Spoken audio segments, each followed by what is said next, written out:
सहनाववतु सहनौ भुनक्तु सह वीर्यं करवावहै तेजस्विनावधीतमस्तु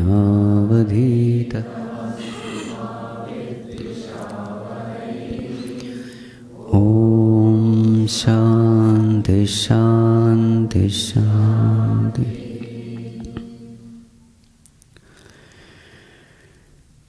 ॐ नमो नारायणाय।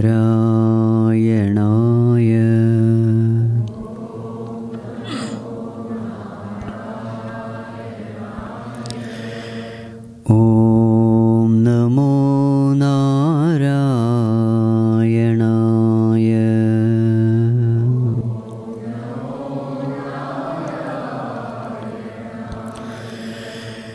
ॐ नमो नारायणाय।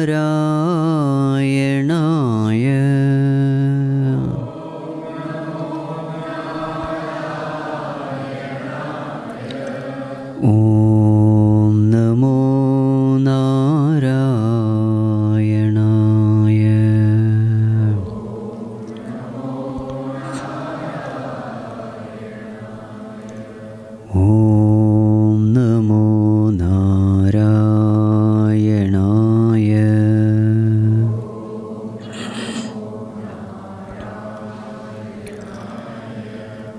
ॐ नमो नारायणाय।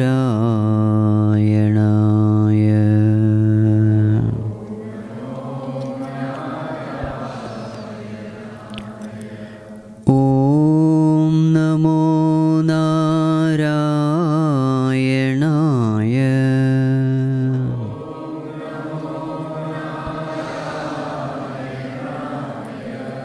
ॐ नमो नारायणाय।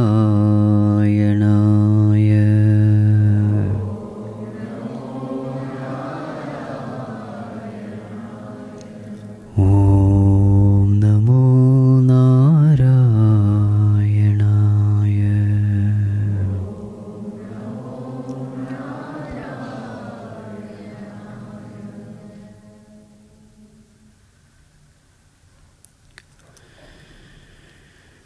ॐ यं ब्रह्मा वरुणेन्द्ररुद्रमरुतः स्तुन्वन्ति दिव्यैस्तवैः वेदैः साङ्गपदक्रमोपनिषदैः गायन्ति यं सामगाः ध्यानावस्थिततद्गतेन मनसा पश्यन्ति यं योगिनः यस्यान्तं न विदुःसुरासुरगणाः देवाय तस्मै नमः। देवाय तस्मै नमः।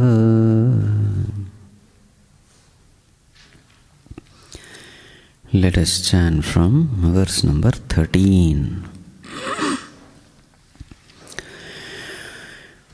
महात्मानस्तु मां पार्थ दैवीं प्रकृतिमाश्रिताः भजन्त्यनन्यमनसः ज्ञात्वा भूतादिमव्ययं सततं कीर्तयन्तो मां यतन्तश्च दृढव्रताः नमस्यन्तश्च मां भक्त्या नित्ययुक्ता उपासते ज्ञानयज्ञेन चाप्यन्ये यजन्तो मामुपासते एकत्वेन पृथक्त्वेन बहुधा विश्वतोमुखम्।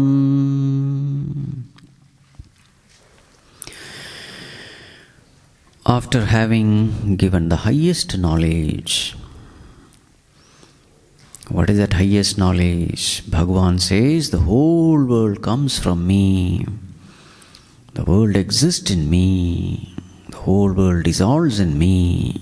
I alone am the reality of this world, and I am there as a very self in all beings. After having given this highest knowledge, Bhagavan says, now there are two types of people. What are the two types? One type, they completely ignore this knowledge. Avajananti mam mudhaha. They ignore this knowledge because they don't know anything about this. They don't know that in their heart they are carrying the Lord of this universe. And thus they ignore the Lord. They live a very sensuous, selfish life. Miserable and giving misery to others. On the other hand, Mahatmanastu mam partha daivim prakritimashritah. The Mahatmas, they also live in this world. They also have responsibilities and duties to fulfill. But they fulfill the duties and responsibilities holding on to this reality, this great truth. And what is their nature? Daivim prakritimashritah. Divine nature. So rooted in this truth, full of devotion, single-pointedly devoted to this ultimate truth, God, they also live their life. And the way in which they worship that Lord, there can be very many ways. Jnana yajnena chapyanne yajanto mamupasate ekatvena prathatvena bahudha vishwatomukam. Varieties of ways these Mahatmas worship me. Some of them worship me as their own self. Others keep a distance. Dvaita Bhavana is there. Bhagavan, I want to be ever a servant of yours. As Ramakrishna Paramsa used to say, I don't want to be sugar, I want to be an ant enjoying the sugar. So that is Dasoham Bhavana. That is Prathatvena. So different ways, Ekatvena, Prathatvena. Some others, they serve this world, seeing the manifestation of Lord in everyone. Bahudha Vishwatomukam. In this way, there are varieties of devotees worshipping me in various ways. But absolutely there is no problem, because I alone have become everything in this world. That is the essence of the next verse. Verse number 16. Let us chant. Aham kraturaham yajnaha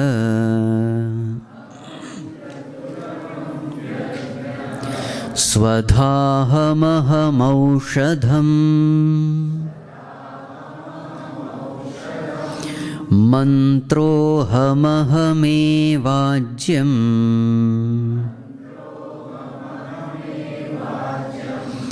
Ahamagniraham hutam Aham kraturaham yajnaha swadhahamaham aushadham mantrohamahame vajyam ahamagniraham hutam. So now one example is given. The sacred act of yajna karma. So there is a fireplace, there's a fire in it, and then you are offering havis into that fire, oblations into that fire. So this is considered a very sacred act of worship of the Lord. That example is taken to say that I alone have become everything in this world. So what does Bhagavan say? Aham kratuhu aham yajnaha. What is the meaning kratu? So kratu is that ritualistic worship mentioned in the Vedas. That is called as kratu. And the ritualistic worship mentioned in Smriti Granthas, it is called as yajna. So now we have to understand this. In Hinduism, we have two types of scriptures. What are the two types? Shruti and Smriti. Shruti and Smriti. So what is the difference between them? So in Shruti Granthas, the mantras are not composed by anyone. These mantras are heard by the rishis. These mantras are revealed to the rishis. So such collection of mantras, we call it Shruti.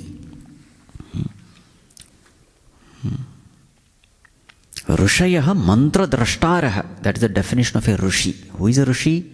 The one who is able to see the mantras. Such a person is called a rishi. So they are Shruti. Shruti means that which is heard. So all these mantras are not composed by any human being. It is just revealed to them. Just like a radio set. A radio set is tuned to a frequency, that transmitting frequency. So then that radio receives that frequency, and then whatever program is broadcast in that frequency, it plays, isn't it? For example, there is some music. So if you ask the radio, "Oh radio, are you playing the music?" So what will the radio say? What will the radio say? No. I am just receiving it, and there is no involvement of mine. Whatever is there in the space, I take it, capture it, and just give it. So rishis are like that. They are able to receive that mantra, that great truth, and then they just say. So they say, I am not the one who composed it. It was just revealed to me. For example, Gayatri Mantra. Who composed Gayatri Mantra? Question is wrong. That's what you should say. Who composed Gayatri Mantra? Nobody composed Gayatri Mantra. It was revealed to Vishwamitra. That is the right way of telling. This Gayatri Mantra was revealed to Vishwamitra Rishi. Okay. Now, that is one category of scriptures where these mantras are revealed. So, all the Veda mantras are all revealed mantras. That is why some of the Upanishads that come in the mantras, we find some grammatical mistakes there as far as Sanskrit is concerned, modern Sanskrit is concerned. But when Bhagavan Shankaracharya writes a commentary, he doesn't even touch that grammatical mistake. Nobody goes to correct it. Because that kind of sanctity has been given to mantras. Even if there is some mistake there, nobody goes to touch it. So in the commentary, Bhagavan will write, see, according to the modern Sanskrit grammar, this is how it should be. So as it is left. That is the respect and reverence we give to these mantras. So these scriptures are called Shruti. And now another scripture we have that is called as Smriti. Smriti means what? Smaranam. Memory. So that which is composed by the great rishis, they are called as Smriti Granthas. For example, Mahabharatam. Who composed Mahabharatam? Vedavyasa Rishi. So in that Mahabharatam comes our Bhagavad Gita also. So who composed Bhagavad Gita? So they are all Smriti Grantha because they had been composed. Vishnu Sahasranama, Ramayana, all those things have been composed. So Shruti and Smriti. Two types of scriptures. Okay, now let us come to this. So Aham Kratuhu. So the ritualistic worship mentioned in the Shruti is called as Kratu. So Bhagavan says that I alone am. The ritualistic worship mentioned in the Smriti, that is called as Yajna in this context. Bhagavan said that also it is me only. So whatever is there in Shruti and Smriti, it is me only. Swadha Aham. What is Swadha? So when they offer into that fire, if the offering is for the gods, devatas, then they chant Swaha. Swaha. But if the offering is for Pitrus or ancestors, then they chant Swadha. Swadha and Swaha. If the offering is for the ancestors, you chant Swadha. If the offering is for the Devatas, you chant Swaha. So, that Lord unto which you are offering, whoever is that recipient of the offering, that also is me. Swadha. Aham aushadham.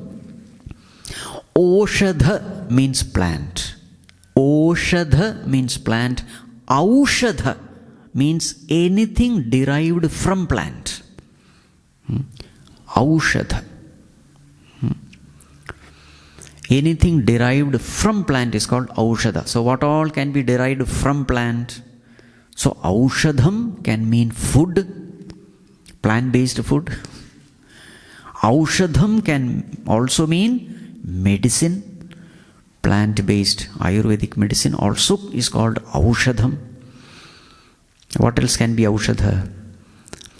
The twigs, that wooden thing which you offer, that also is coming from plant, so they also can be aushadham. So whatever you offer into that fire, that is aushadham, that also is me. Mantroham, aham mantraha, whatever mantras are chanted while offering, that is also me only. Aham eva ajyam. What is ajyam? Ghee, clarified butter, that ajyam. You offer it so that the fire burns properly. That is also me. Aham agnihi, that fire into which everything is offered, that fire also is me. Aham hutam, that very act of offering, that is also me. So what is the message? Everything is me only. So this is just a symbolic thing.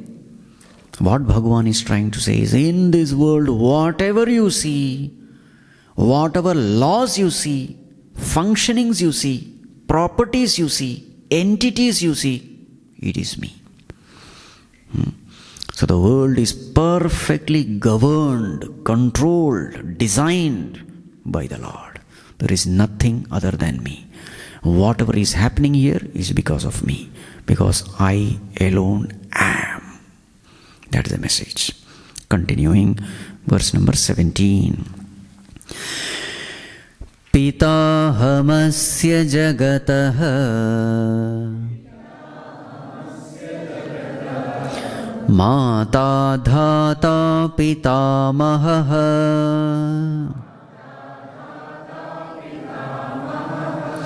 Vedyam pavitramomkaraha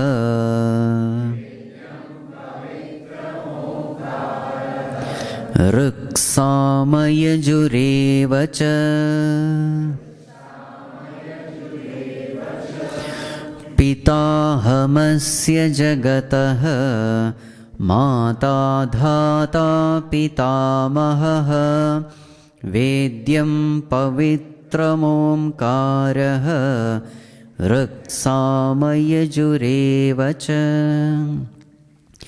Pitahamasya jagataha. Asya jagataha pita aham. Of this world, I alone am the father. Pita. Asya jagataha mata aham. Of this world, mother also I am. I am the father and mother of this whole world. O Bhagavan, who is your father? Pitamaha jasya jagataha aham. I am the grandfather also. I don't have any father. Dhata aham. I am the very support of the whole world. So father and mother and grandfather I am means what? I am that cause who doesn't have any further cause. I am the causeless cause, beginningless cause. I am the ultimate. That is why we don't have any father for Vishnu, father for Shiva. We don't have. Because it is illogical. Okay. I am the ultimate. Vedyam, the one thing to be known. Where?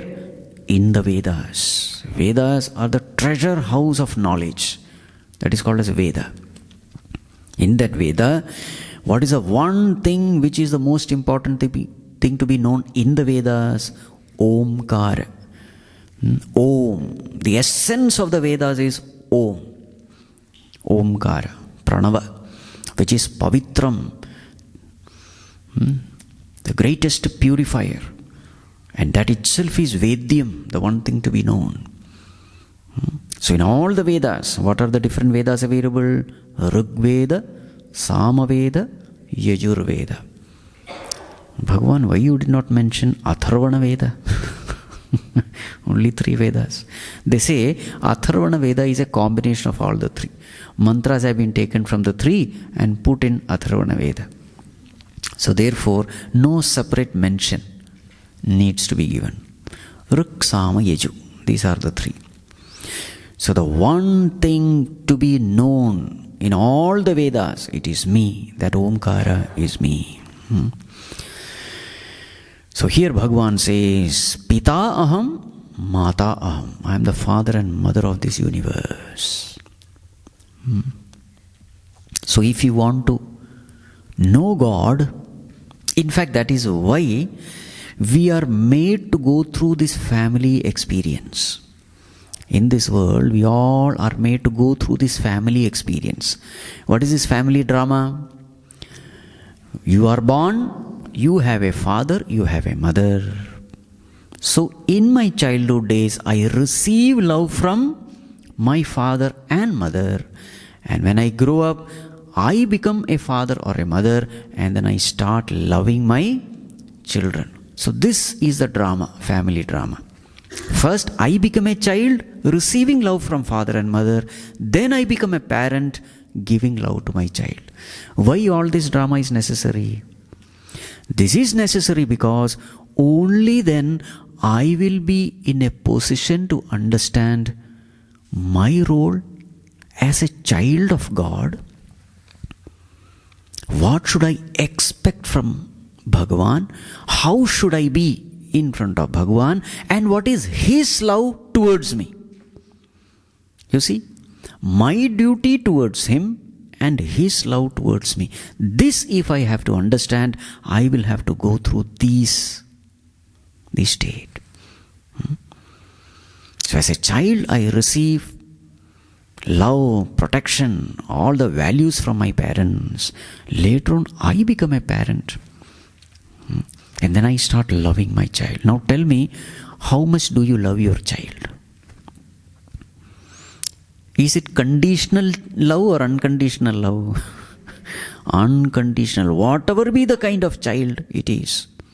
A lot of physical problem, mental problem. Even then, it is my child. I love my child. Understand, there is somebody who is loving you just like you are loving your child. And that love is unconditional and infinite. So now it becomes very easy for me. Just like I love my child, I can understand that Bhagavan also loves me. So Bhagavan's love for us is infinite. So, as a saint has said, Bhagavan loves us as though we are His only child. When you have 10, 20 children, then your love gets divided. But suppose you have only one child, then all your love is for that child. So it is rightly said, Bhagavan loves us as though we are His only child. So now, so many things we have to learn from this. So when I love my child, actually speaking, who is the child's father or mother? It is Bhagavan. So when I am loving my child, actually it is Bhagavan who is loving his child. I am only an instrument. Through me, that love is flowing towards that child.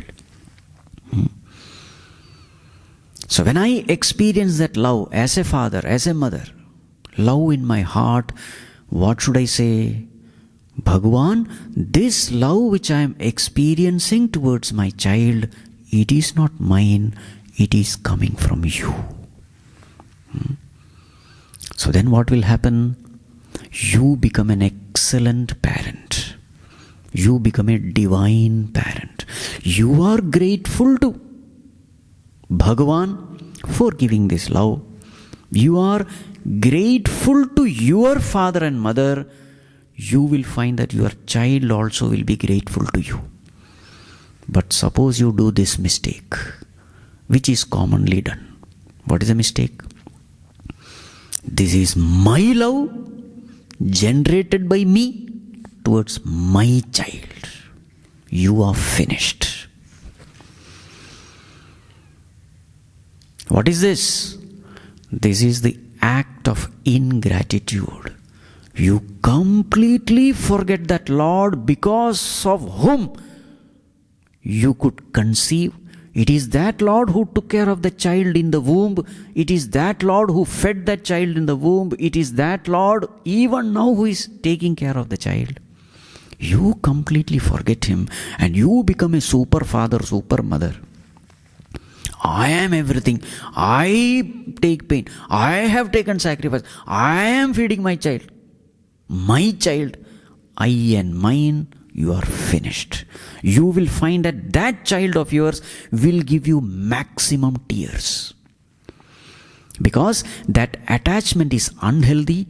Unhealthy attachment can give only pain and suffocation. The child becomes suffocated because of your unintelligent parenting. And you drown in grief because of your unhealthy attachment with your child. The relationship suffers.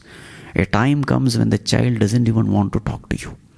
This generally happens when the child becomes a teenager.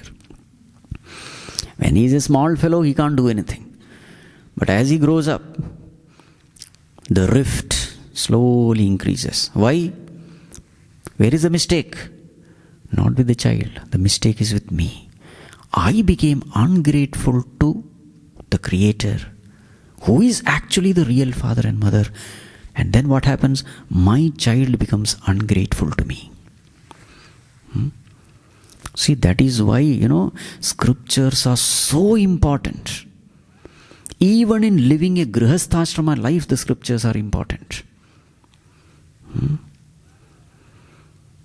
But if you take in that Karma Yoga style, what is a Karma Yoga style? Bhagavan, this child is yours. Now, I have been given by you this responsibility of raising this child. Bhagavan, may I do it as a worship unto you. You are his true father, true mother. I am just an instrument in your hands. Bhagavan, please guide me how to raise this child. Because you alone know what is there in this child. What kind of vasanas, what kind of inclinations, likes and dislikes, I don't know. You are the one who has always been with this child, birth after birth, life after life. So Bhagavan, please guide. With this attitude, if you are tuned to the real father and mother and then you are going through this parenting process, you will become an excellent parent. Because that guidance keeps coming from him. A, do this. A, give this child this. This is what is needed. You will be intuitively prompted by that divine father and mother. This becomes excellent parenting. Then you will find that your child will revere you, respect you, love you. Because the child starts seeing divine in you. This becomes perfect parenting tip. More of it we will see in the next class. Om Sarve Bhavantu Sukhinah Sarve Santu Niramayah Sarve Bhadrani Pashyantu Ma Kaschit Dukkha Bhag Bhavet Asato Ma Sadgamaya Tamaso Ma Jyotirgamaya Mrityor Ma Amritam Gamaya Om Purnamadav Purnamidam Purnat Purnamudachyate Purnasya Purnamadaya Purnamevavashishyate. Om Shanti Shanti Shanti. Hari Om Shri Gurubhyo Namaha. Hari Om.